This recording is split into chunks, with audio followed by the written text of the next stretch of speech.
Hello दोस्तों, आप सभी का स्वागत है आपके अपने यूट्यूब चैनल मैथ मस्ती में। मैं सनी देवल आप सभी के लिए आज कन्फ्यूजिंग वर्ब के बारे में पढ़ाने जा रहा हूं। वर्ब का कुछ ऐसा पेयर्स होता है जो आपको हमेशा कंफ्यूज करता है, और आपको कंफ्यूज इसीलिए करता है क्योंकि उसका प्रोनाउंसिएशन सेम होता है, लेकिन वर्ड भी अलग अलग होता है और मीनिंग भी अलग अलग होता है। और इससे एग्जामिनर हर बार क्वेश्चन उठाता है। जितना बार एग्जाम होता है उतना बार मैक्सिमम बार यहाँ से क्वेश्चन उठाया जाता है। तो अभी हम लोग मैथ मस्ती पे वोकैब का सीरीज स्टार्ट यानी वोकैब पर ज़्यादा ध्यान दे रहे हैं। और याद रखिएगा, किसी भी एग्जाम को क्वालिफाई करने के लिए वोकैब के साथ साथ ग्रामर का भी नॉलेज होना बहुत ही ज़रूरी होता है। तो वोकैब और ग्रामर दोनों का कॉम्बिनेशन हमको बनाकर चलना है, कोई भी कॉम्बिनेशन को कम नहीं होने देना है। तो चलिए कहानी को समझते हैं, आखिर कौन सा पेयर्स है जिसको हमको समझना बहुत ही ज़रूरी होता है। तो चलिए पहला जो हम लिखते हैं वो आपका होता है, वो ध्यान दीजिएगा, बियर। बियर का मतलब दो होता है, तो पहले वो दोनों मतलब समझने का प्रयास करिएगा कि बियर का आखिर दो मतलब क्या होता है। देखिए, बियर का सबसे पहला मतलब और दूसरा मतलब, बियर का एक मीनिंग निकलता है सहन करना और दूसरा मीनिंग निकलता है पैदा करना।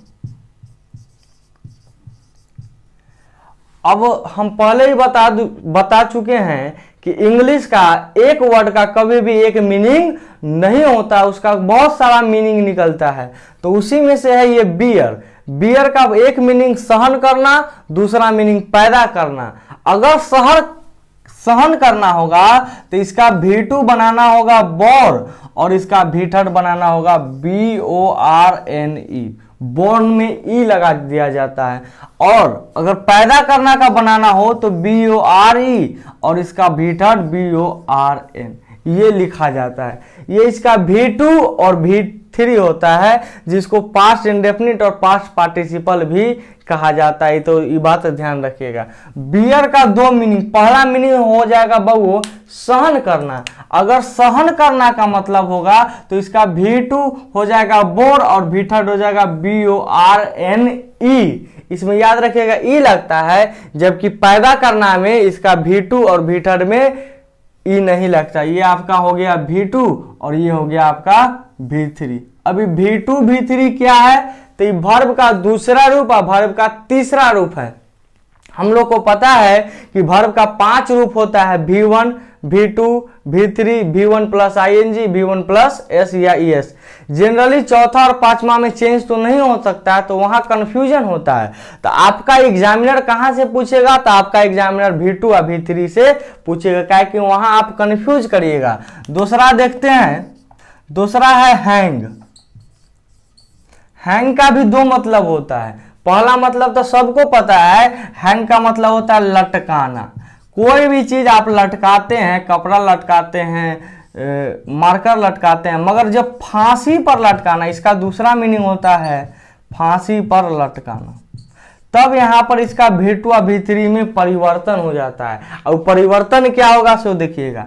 अगर लटकाना होगा तो इसका V2 हैंग हंग और V3 हैंग बनता है, जबकि इसका अगर फांसी पर लटकाना हो तो ये बनेगा हैंग्ड, और इसका वर्ब 3 भी बनेगा हैंग्ड ही बनता है, याद रखिएगा। अगर फांसी पर लटकाने का बात हो ना बबुओ, तो हैंग का V2 बनेगा हैंग्ड और V3 बनेगा हैंग्ड। अगर फांसी पर लटकाना हो और बाकी कुछ चीज लटकाना हो, पोस्टर लटकाना हो, कपड़ा लटकाना हो, आदमी को लटकाना हो, कुछ भी लटकाना हो, तब इसका V2 हंग और हंग बनता है, हैंग हंग हंग। मगर फांसी पर लटकाने का बात होगा तो हैंग हैंग्ड और हैंग्ड बनता है। अब यहां पर तीसरा देखते हैं। तीसरा हम लिखते हैं लाई। लाई का भी दो मीनिंग होता है। लाई का मतलब सबसे पहला तो झूठ बोलना होता है, जो आप हम सब बोलते हैं टेल अ लाई कहते हैं, झूठ बोलना। और दूसरा होता है लेटना। लेटना का मतलब होता है जमीन पर लेटने के सेंस में होता है। तो यहां देखिएगा, अगर लाई का मतलब झूठ बोलना होगा तो इसका V2 बनेगा लाई लाइड और V3 बनेगा लाइड। बस D लगा देते हैं तो V2 और V3 बन जाता है। मगर लाई का मतलब लेटना होगा तब इसका V2 बनेगा लाई ले और लेन बनता है। देखिएगा जैसे ही अर्थ बदला इसका V2 और V3 भी बदल गया, और यहीं से एक और ले का भी निकल के आता है। इस ले का मतलब होता है क्षैतिज रखना। कोई भी चीज आप क्षैतिज यानी तिरछा कहकर रखते हैं, क्षैतिज का मतलब समझना है इस तरह से परपेंडिकुलर, इस तरह से तिरछा रखने के सेंस में आता है। या इसका एक और मीनिंग होता है अंडा देना। तब इसका V2 बनेगा लाई लेड और भीटर बनेगा लेड। ये बात ध्यान रखिएगा।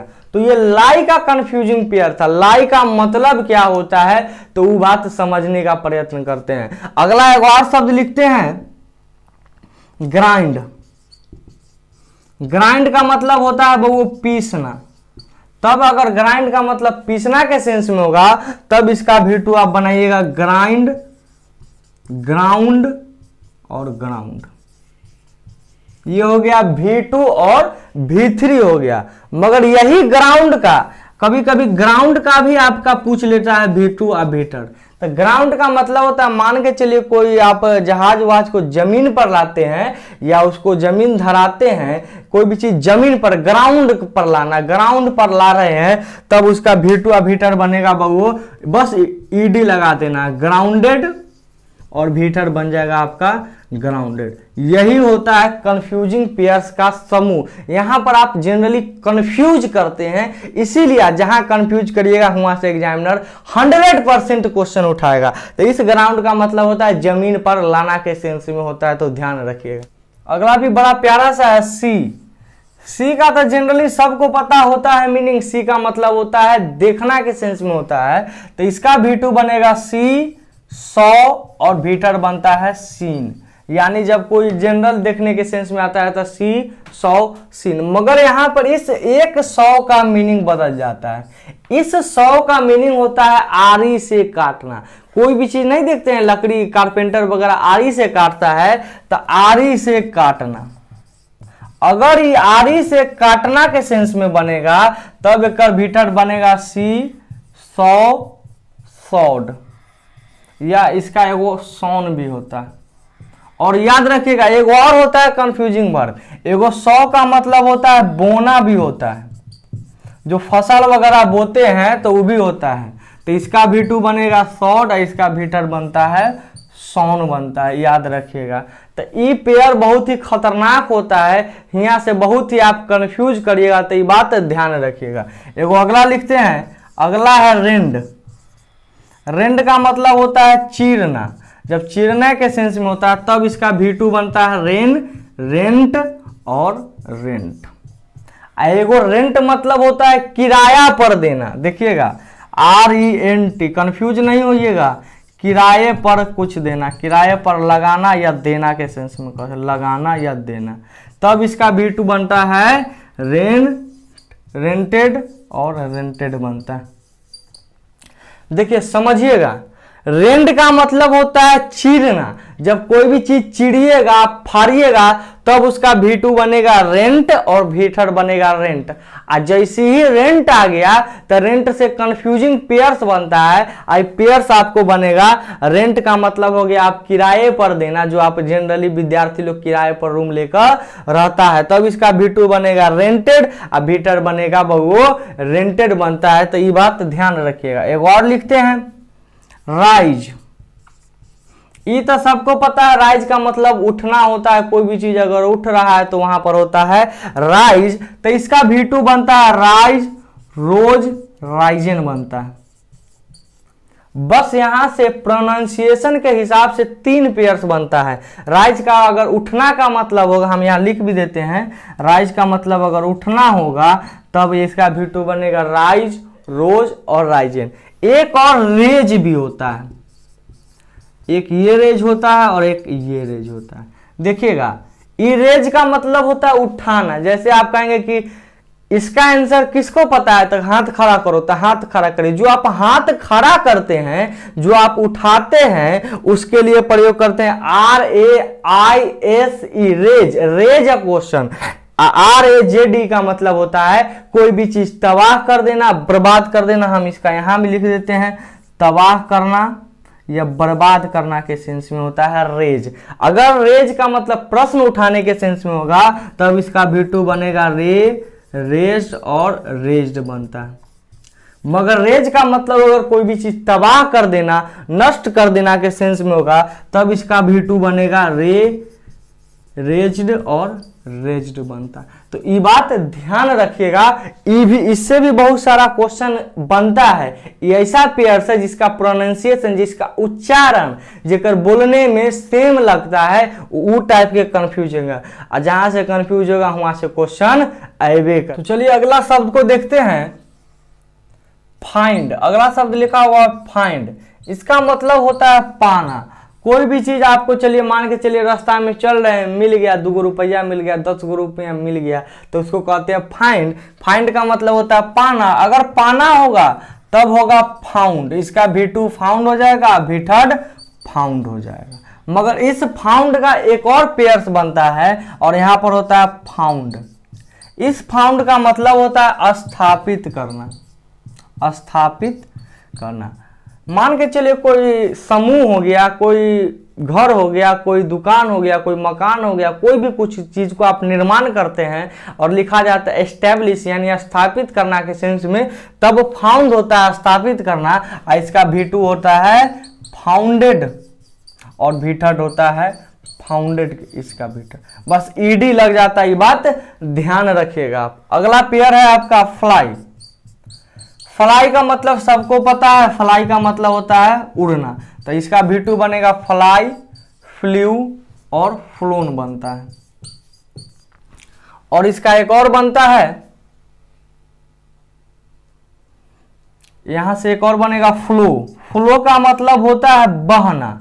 जब कोई लिक्विड वगैरह बहता है तब इसका फ्लोड और बनता है फ्लोट बनता है, याद रखिएगा। लिक्विड बनेगा, एगो ब्लो भी होता है BLOW, वो बना माने कोई लिक्विड नहीं बहेगा, ऐसी हवा और एयर बने के सेंस में। मगर ये फ्लो में कोई लिक्विड, जैसे पानी अगर बह रहा है तब फ्लो, हवा बह रहा है तब ब्लो, क्या कि हवा लिक्विड होता है इसीलिए ब्लो। अब फ्लो आपका यानी कि लिक्विड बह रहा है तब आपका फ्लो होता है। एक और देखिएगा यहाँ पर फॉल। फॉल का मतलब होता है, आपको पता होगा, गिरना के सेंस में होता है। तो इसका V2 और V3 बनता है फॉल, फेल और फॉलन होता है। यह होता है गिरना के सेंस में होता है। जब गिरना का बात होगा तब बनता है फॉल, फेल और फॉलन। अब यहां से एक और मीनिंग होता है फेल। फेल का मतलब होता है गिराना, तब होता है इसका V2 बनेगा आपका फेल, फेल्ड और बनता है V3 फील्ड बनता है। तो ये बात ध्यान रखिएगा, इसका V2 और V3 बनता है सेम, ये बात हमेशा याद रखना था। एगो और पेयर यहां से बनता है, यहां से बनेगा विंड। ये विंड का भी मतलब होता है बहना। तो यहां भी बता दिए, इस विंड का मतलब कोई एयर वगैरह जो हवा बहता है तब प्रयोग होता है विंड। इसका V2 बनेगा विंड, वाउंड और V3 बनता है वाउंड। अब यहां से एक और मीनिंग निकलता है वाउंड का। वाउंड का मतलब होता है घायल करना, घायल करना। तब इसका V2 बनेगा वाउंडेड और इसका V3 बनेगा वाउंडेड बनता है, ये बात ध्यान रखिएगा। तो ई विंड का मतलब बहना, कोई लिक्विड वगैरह बह रहा है तब उसका V2 बनेगा विंड, वाउंड और वाउंड बनता है। और वाउंड का मतलब घायल करना, तब इसका V2 बनेगा वाउंडेड और इसका V3 बनेगा वाउंडेड। तो ये एगो ऐसा पेयर था जिसको आप जनरली हमेशा कंफ्यूज करते हैं। जब देखिए तब एग्जामिनर क्वेश्चन पूछता है। आप किसी भी एग्जाम में अगर प्रीवियस ईयर जाकर उठाइएगा, यहां से क्वेश्चन जरूर रहता है। हम इसीलिए इसको उठा दिए क्योंकि इसको किसी भी ग्रामर के सब्जेक्ट से मतलब नहीं होता है। ये कंफ्यूजिंग पेयर्स होता है, हम लिख भी देते हैं कंफ्यूजिंग पेयर्स होता है। अब पेयर्स का मतलब जानबे करते हैं, पेयर्स के मतलब होता है जोड़ा, जे अकेले न रहता है, केकरो न केकरो साथ में रहता है, उसी को कहते हैं कंफ्यूजिंग पेयर्स। पेयर का मतलब जोड़ा, जैसे कपल, लड़का लड़की साथ रहते हैं तो कपल कहता है ना, तो कपल का मतलब वहां 2 हो जाता है। उसी तरीका से पेयर्स होता है। तो ये बात ध्यान रखिएगा आप। उम्मीद है दोस्तों यहाँ तक आपको एक एक चीज समझ में आया होगा। हम जो समझाना चाहते हैं वो सारा बात समझ में आ गया होगा, बात की गहराई को समझ गए होंगे। अब ध्यान ये देना है क्योंकि इसका प्रैक्टिस भी करना है, तो इसका एक और पार्ट बनेगा और उसमें हम लोग प्रैक्टिस करेंगे इससे रिलेटेड। जहां जहां कंफ्यूजिंग होगा कि हम बियर का मतलब पैदा करना होगा तो वहां क्या होगा, फाइंड का मतलब क्या होगा, तो उस सब का एक क्वेश्चन का सेट लाएंगे। और जो प्रीवियस ईयर होगा, क्योंकि किसी भी एग्जाम को क्वालिफाई करने के लिए प्रीवियस ईयर को एक बार करके जाना बहुत जरूरी होगा। अगर वीडियो पसंद आया होगा तो लाइक शेयर सब्सक्राइब जरूर करिए। मिलते हैं हम लोग अगले वीडियो में, तब तक मजे करते रहिए, एंजॉय करते रहिए। आपका दिन शुभ हो।